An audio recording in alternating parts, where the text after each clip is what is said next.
with me, ladies and gentlemen. Welcome to Benvenue's Corner. I'm trying something new right now, where I can actually look at my stream chat channel if people are going to join in on my phone while I'm streaming, while I'm recording all this live. And I'm just going to give it a couple minutes here. I did say I was going to go live at 4, so I'm just going to do a little preamble, waiting for people to arrive and to get everything set up so that I can do this properly. So I want to welcome you all. I want to thank the people who have been following me recently. I went from practically no followers to almost 20 now. I think I'm up to 19 on Twitch. That's been a really nice little boost over just the last couple of days, really.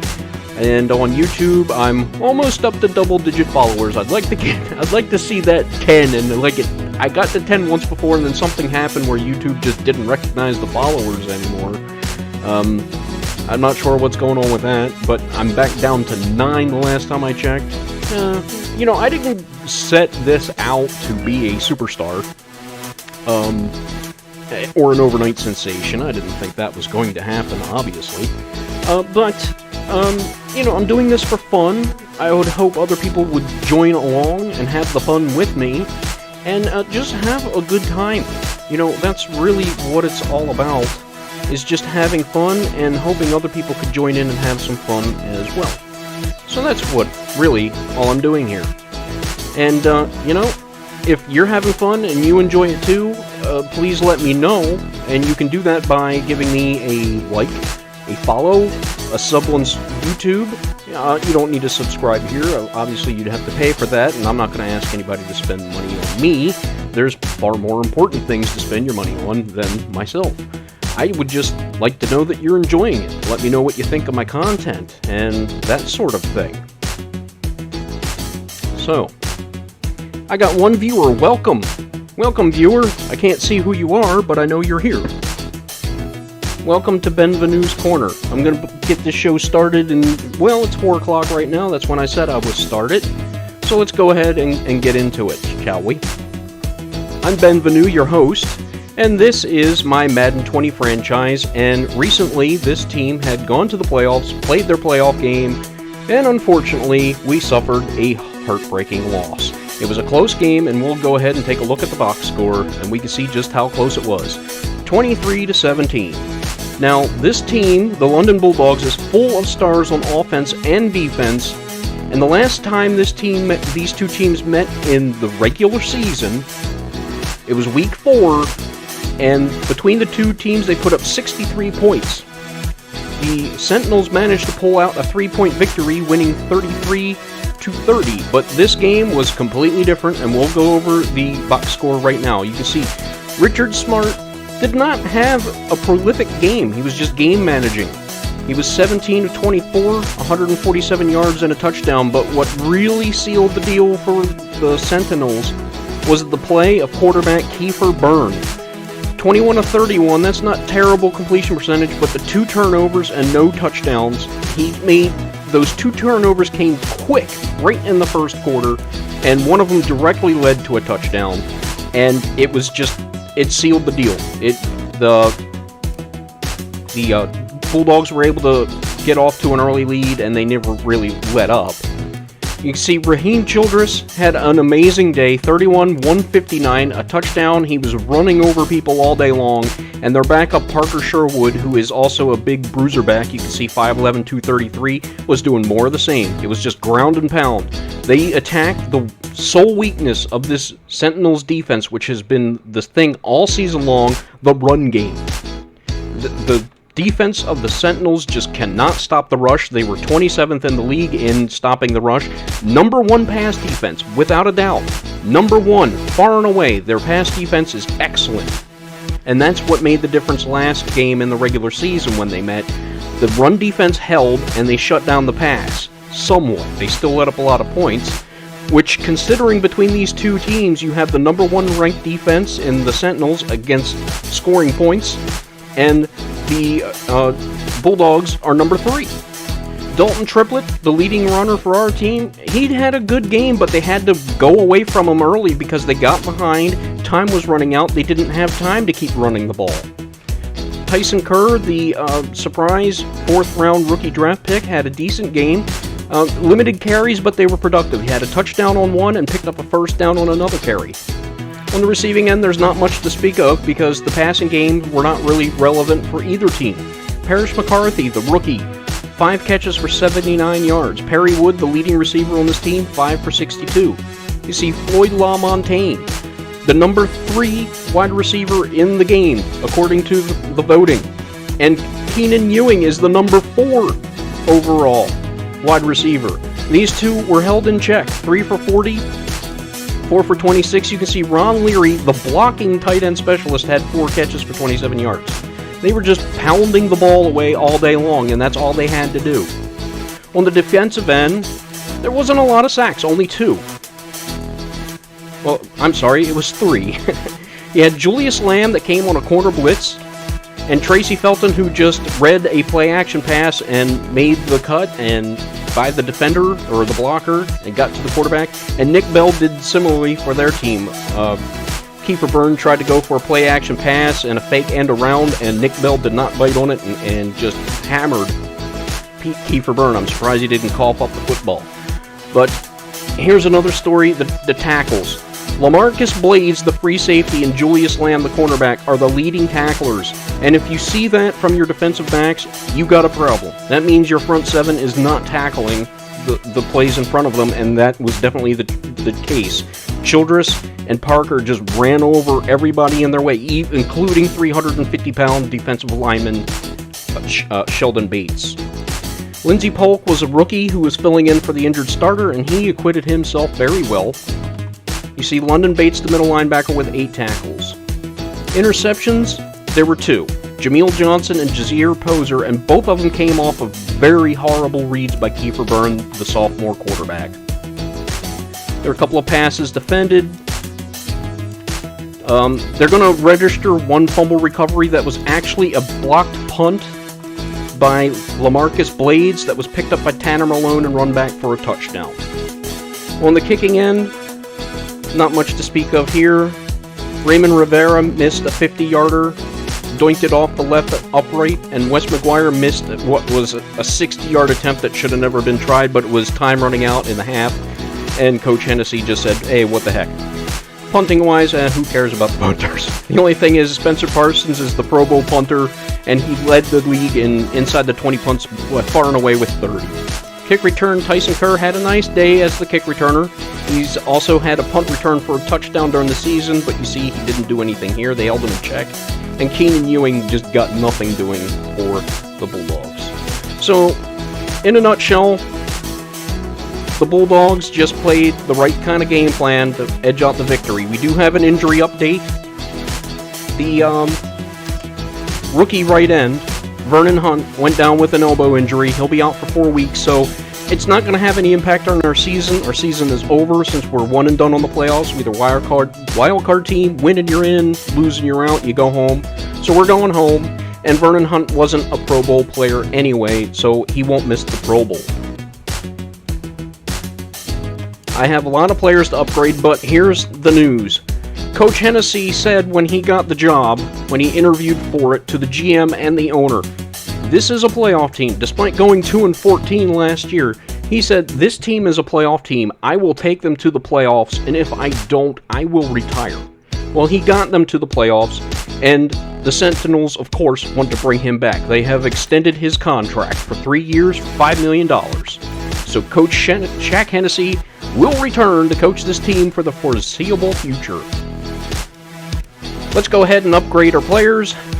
Lots of players signed to the practice squad, so you're going to see some very low-rated players here getting upgrades that probably will not remain with the team. I'm just going to upgrade them real quick. These would be role players, developmental players. And who knows, maybe they'll, earn a backup role in the future. We'll have to take a look at how the roster looks. And star development. Well, that's something to take a look at. Wendell Brinkley, another practice squad player. I'm just going to focus on their strengths right now. Since they're development players, it doesn't make sense to do peripherals at this moment while their main attributes are not that wonderful. My theory on this was I was looking for undrafted free agent star development players, young players, so that they would progress more quickly. I got another viewer in the chat. Thank you very much. Thanks for joining me. This is just a housekeeping episode, follow-up after the postseason Fallout loss. And we got some other news coming up shortly, having to deal with our head coach. Other than being extended for 3 more years to coach this team and hopefully bring them back to the playoffs over and over again and maybe have better success in next time. Gonna have to figure some things out on offense and defense. You know, the running game was on point. The pass defense was great. The rushing defense was not. And Kiefer Byrne, you know, with some development, may do better. He has the tools. He just has to have the mental capacity to not make those critical mistakes anymore. And it's just a matter of getting him in a system where he can maximize his talent. And again, these are all practice squad players. That's why I would normally take my time going through these upgrades if they were more important players, but most of these guys probably will never be seen again. No offense to them. At least not on this team. We're pretty established with who we have on the team so far, but you never know when you find lightning in a bottle with a player. You know, with good development traits. You never know. Somebody might surprise you. You see all these star dev players. Basically, my approach is after the draft and after free agency, I go in and look for players that have star dev or at least have some kind of traits that I want in a player. Like, if I need a power rusher, I'm looking for somebody with good power rushing moves, something I can build on. For offensive linemen, I'm looking for athletic ability, because especially in guards, because they need to pull. So if they can't move, they're not going to help me that much. They got to be able to move and to block. But beggars can't be choosers sometimes, depending on position. Seth Costanzo, okay, I'm going to take my time on him because he is our starting right guard. Unfortunately, he missed maybe a quarter or more of the season with an injury. Came back in time for the last game of the season and the playoffs, but unfortunately it wasn't enough to get us through over the hump. And I'm going to go with power because I think that's going to help his run blocking, which is what he needs some help with. So let's see if we get any run blocking upgrades here. Only 2, awareness and run block power. Okay, that will help. I would have rather it gone to the main skill. And Jalen McGowan, who's never played a snap for this team as far as I know. But 70 overall, he was on the practice squad, so who knows, maybe he'll move into a backup role on the team. Okay, so that's going to do it for upgrades, and we're just going to advance the week.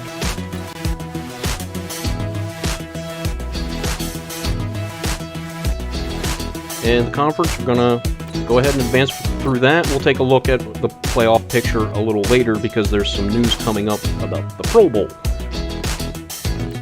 which is coming up next.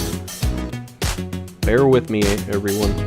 I appreciate you being here. Thank you for joining me. And we're going to take a look at the Pro Bowl roster. There are going to be a lot of Sentinels representing the team. Quarterback, not going to be one of them, but Dalton Triplett, our starting halfback, is the starting running back for the Pro Bowl team.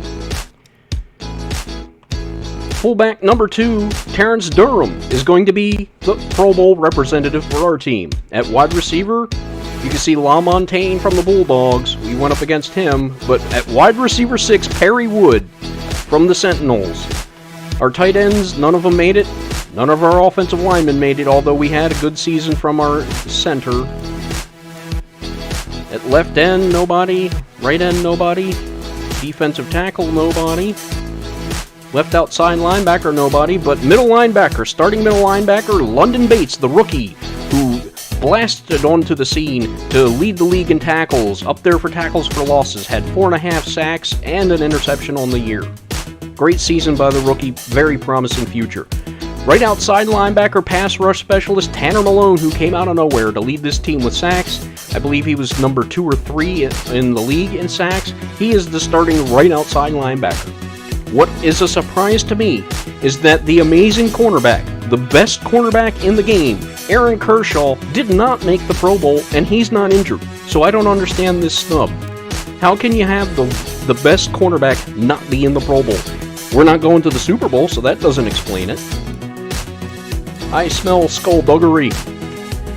Our free safety, LaMarcus Blades, did not make it, but our starting strong safety, Nate Youngblood, is the starting strong safety for the Pro Bowl team. And our special teams, everybody from our special teams is going in. Wes McGuire, the kicker, Spencer Parsons, our punter, and Tyson Kerr, the kick returner, and our backup running back, made the Pro Bowl as the kick returner. So that's that Pro Bowl news. We have a lot of representatives. And this reporter, Taylor Bennett, congratulations, Coach. You've been selected to coach in the Pro Bowl.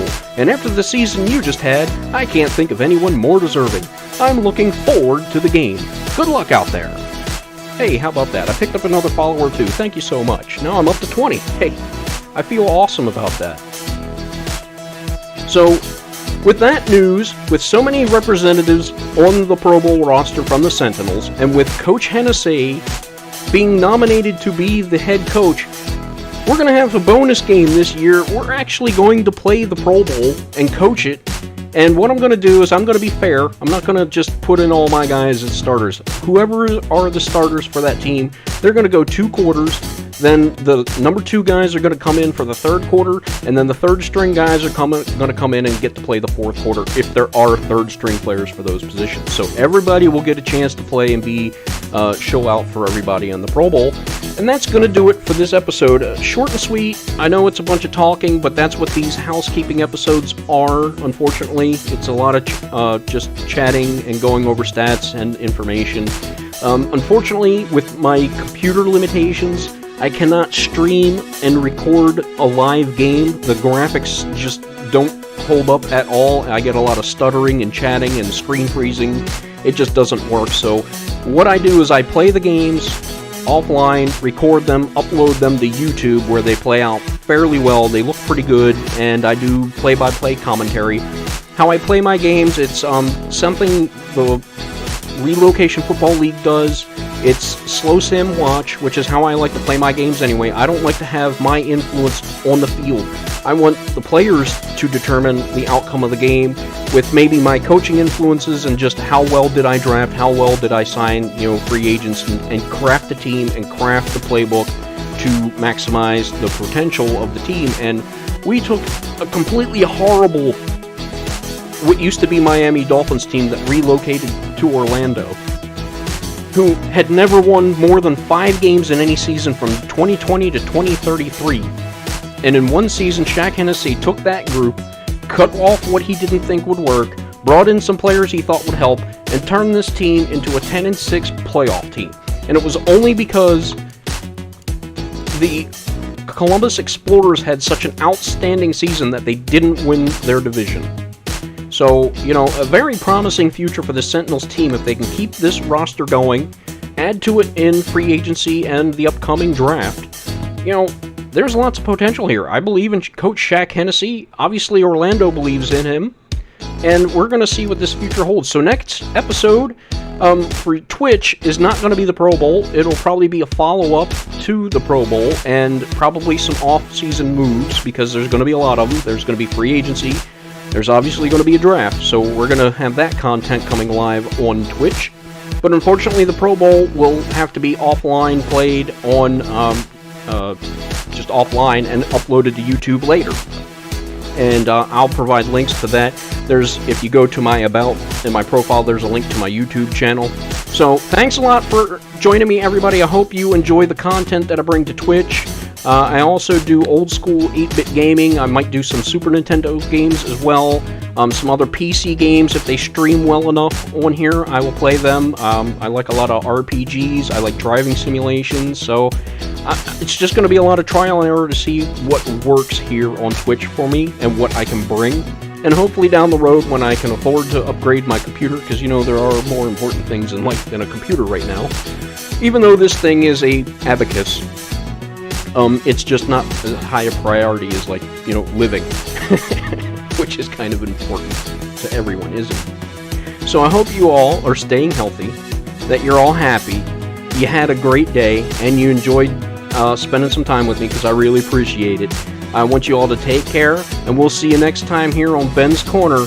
take care, everybody, and you have a good one. Thank you for the follows. Thank you for the tweets. Thank you for the Twitch follows, the retweets. Thank you for the follows on YouTube. I really appreciate it. I didn't even think I'd have one person following me or interested in all. So, you know, having even 2, 3, 4, 5 is amazing to me. So take care, everybody. We'll see you later.